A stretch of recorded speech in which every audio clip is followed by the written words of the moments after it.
नमस्कार साथियों, स्वागत है आपका विजन एग्री एकेडमी में। आज जो है आपको लेकर आए हैं प्रैक्टिस सेट 5 जो कि कृषि विज्ञान के एमसीक्यूज जिसमें रहने वाले हैं। ठीक, जो कि आपके जो पहले 5000 सेट वाला जो या फिर कहें 5000 एमसीक्यूज वाला जो सेशन चल रहा था उसका सेट 5 है। अभी तक 4 सेट करवा चुके हैं जिसमें आपके डेली 30 क्वेश्चन आपके करवाते हैं।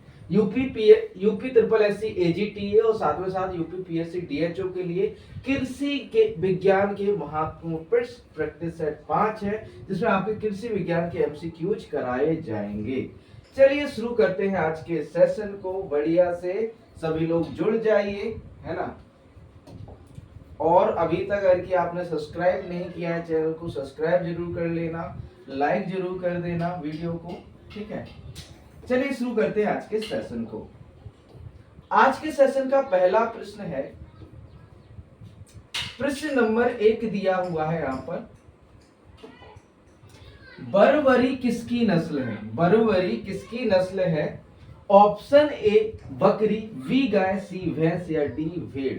तो बात करें बच्चों बरबरी की, तो बरबरी किसकी नस्ल है? आपकी बकरी की। अन्य नस्लों की बात करें बकरी की तो दुधारू नस्लों में सानेन आ जाती है, जमुना पारी आ जाती है, बरबरी आ जाती है, बीटल और आदि आ जाती है। और मांस वाली नस्लों की बात करें तो महसाना, कश्मीरी, मारवाड़ी, जमुना पारी, ब्लैक बंगाल। अब यहाँ पर देखो मांस में भी है, दुधारू में भी है जमुना पारी, तो ये कह सकती है डुअल पर्प या फिर कहे द्वि उद्देशीय है। कौन सी? आपकी जमुना पारी बकरी की ये प्रमुख नस्लें हो जाती है। ठीक, आगे बढ़ते हैं आगे अगले प्रश्न पर। अगला प्रश्न लिखा हुआ प्रश्न नंबर 2, निम्नलिखित में से कौन सी नस्ल संसार में सबसे अधिक दुग्ध उत्पादक है?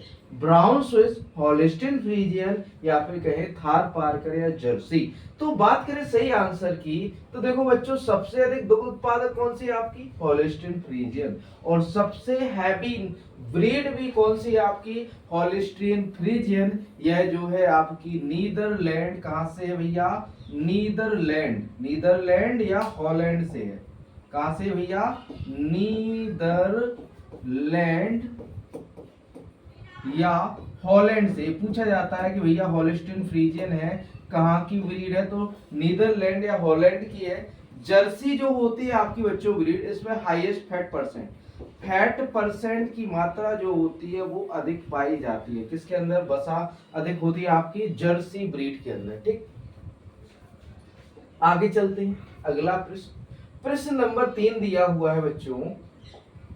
केंद्रीय मृदा लवणता अनुसंधान संस्थान स्थित है भोपाल के अंदर, नई दिल्ली, लुधियाना या करनाल। तो बात करें सही आंसर की तो सही उत्तर आपका हो जाता है करनाल। केंद्रीय मृदा लवणता अनुसंधान संस्थान कहां पर स्थित है बच्चों? करनाल के अंदर है। भोपाल के अंदर क्या है आपका? IISS, IISS कहें तो इंडियन इंस्टीट्यूट ऑफ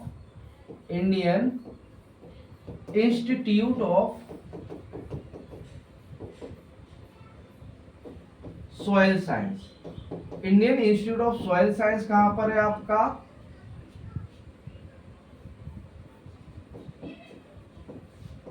भोपाल के अंदर है। कहां पर है आपका? भोपाल। IISS इसकी स्थापना जो है 1988 में 1988 में हुई थी। ठीक, आगे बढ़ते हैं अगले प्रश्न की ओर। प्रश्न नंबर 4 दिया हुआ है, समग्र ग्रामीण विकास कार्यक्रम किस वर्ष प्रारंभ हुआ? 1961 में, 1973 में या 1980 में, 1964 में? कब शुरू हुआ आपका समग्र ग्रामीण विकास कार्यक्रम?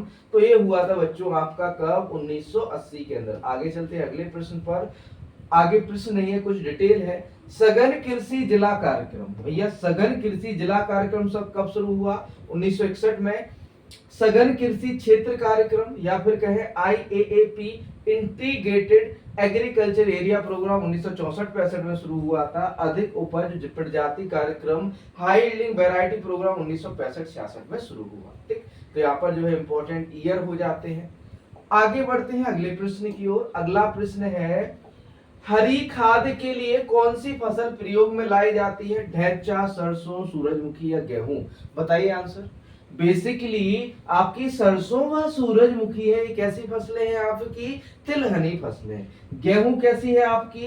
अनाज वाली फसलें। ये कौन सी आपकी? तिलहन। बेसिकली इनको हरी खाद के रूप में प्रयोग नहीं कर सकते। गेहूं कैसी है आपकी, अनाज वाली है, इसको भी आपका हरी खाद के रूप में प्रयोग नहीं किया जाता। तो बचा क्या बच्चों, ढैंचा। तो यहाँ पर सही उत्तर ऑप्शन ए ढैंचा हो जाता है। ढैंचा कैसी फसल है आपकी, हरी खाद की फसल है। हरी खाद के लिए उपयुक्त फसल कौन सी, आपकी ढैंचा। आगे बढ़ते हैं अगले प्रश्न की ओर। प्रश्न नंबर 6 दिया हुआ है, भारत में कितने, भैया लिखा हुआ है भारत में कितने कृषि जलवायु क्षेत्र हैं, 10, 20, 15 या फिर कहें 25।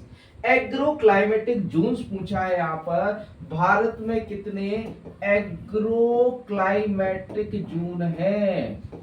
एग्रो क्लाइमेटिक जोन या फिर कहें कृषि जलवायु क्षेत्र है। कितने कृषि जलवायु क्षेत्र बताइए जल्दी से। एक संस्थान है आपका योजना आयोग। योजना आयोग ने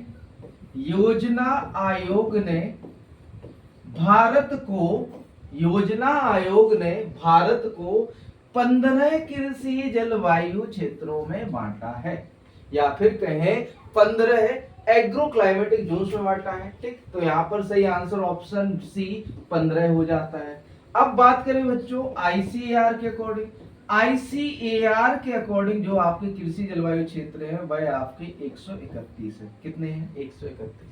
ये यूनिवर्सिटीज के अकॉर्डिंग जो है डिवाइड किए गए हैं आईसीएआर के अकॉर्डिंग। ठीक, अब बात करें आपके कृषि पारिस्थितिक क्षेत्रों की, एग्रो इकोलॉजिकल जोन की।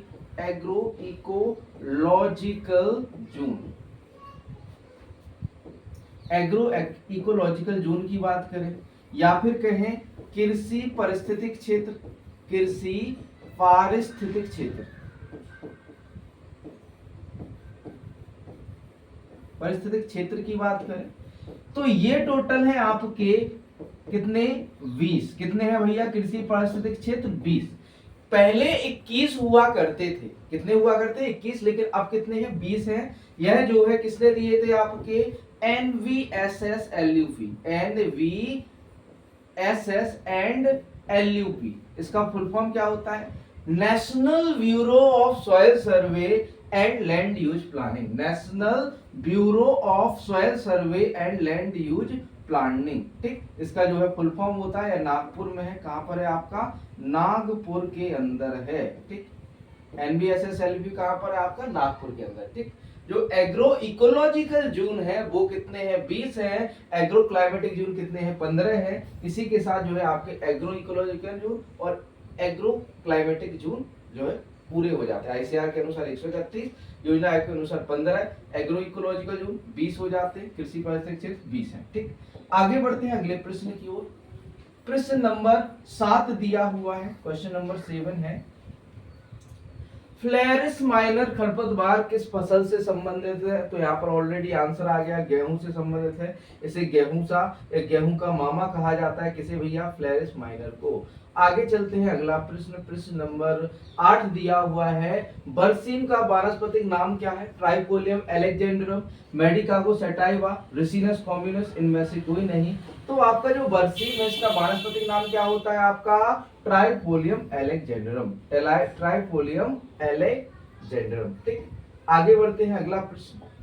प्रश्न नंबर 9 दिया हुआ, गन्ना में रेटून स्टंटिंग का कारण है विषाणु, कवक, जीवाणु या इनमें से कोई नहीं। तो जो रेटून स्टंटिंग होती है वो विषाणु या वायरस रोग के कारण होती है। अगला प्रश्न, करेला में कड़वापन किसके कारण होता है। आइसोसाइनाइड, कैप्सिसिन, मेमोडिकोसिन या फिर कहें क्वारेसिटिन। तो आपका जो करेले में कड़वापन होता है बच्चों किसके कारण होता है आपका, मेमोडिकोसिन के कारण होता है। किसके कारण, मेमोडिकोसिन के कारण। आगे चलते हैं, जैसे देखो मूली में तीखापन आइसोसाइनेट के कारण होता है, मिर्च में चरपराहट होती है कैप्सिसिन के कारण, प्याज में पीला रंग होता है क्वेरेसिटिन के कारण, और करेले में कड़वाहट होती है मेमोडिकोसिन के कारण। इसको नोट कर लेना बढ़िया से।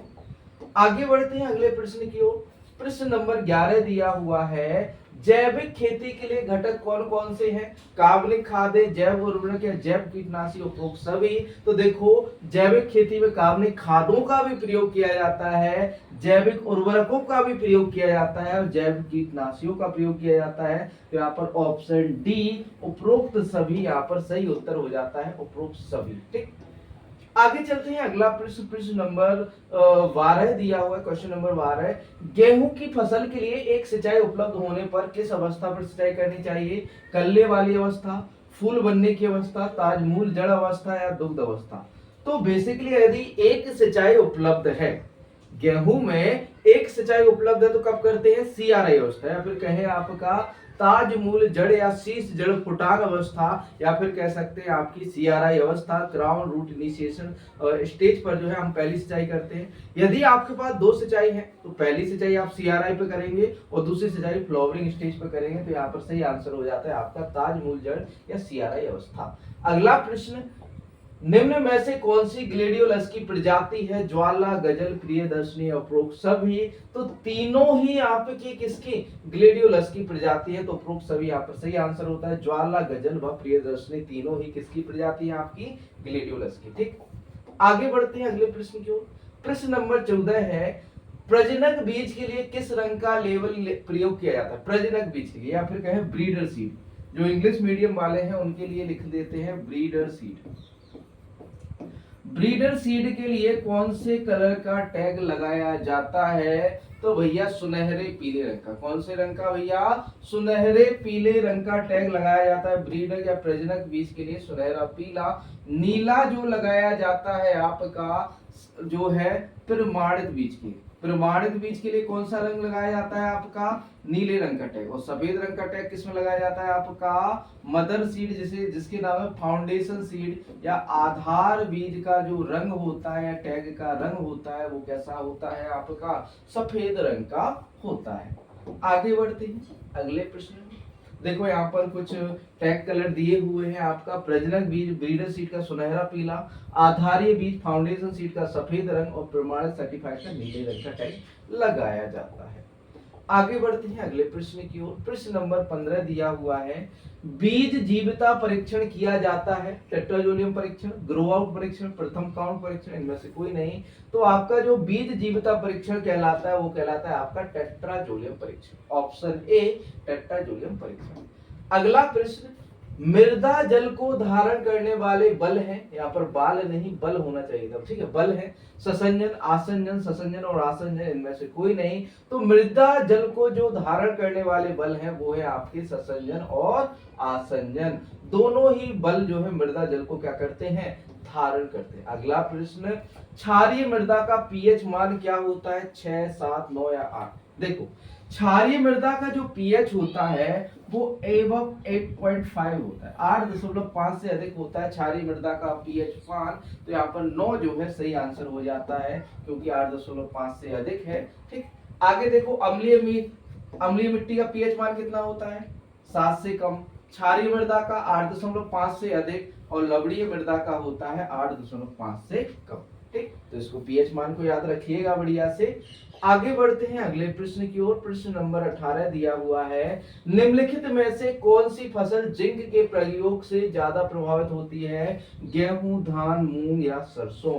तो जिंक के प्रभाव से सबसे सर्वाधिक प्रभावित होने वाली फसल है आपकी कौन सी? धान। धान में अगर जिंक की कमी हो जाए तो कौन सा रोग हो जाता है? आपका खैरा रोग हो जाता है। ठीक, तो यहाँ पर धान सही आंसर हो जाता है। आगे चलते हैं, गेहूं में बौनेपन का कारण कौन सा जीन है?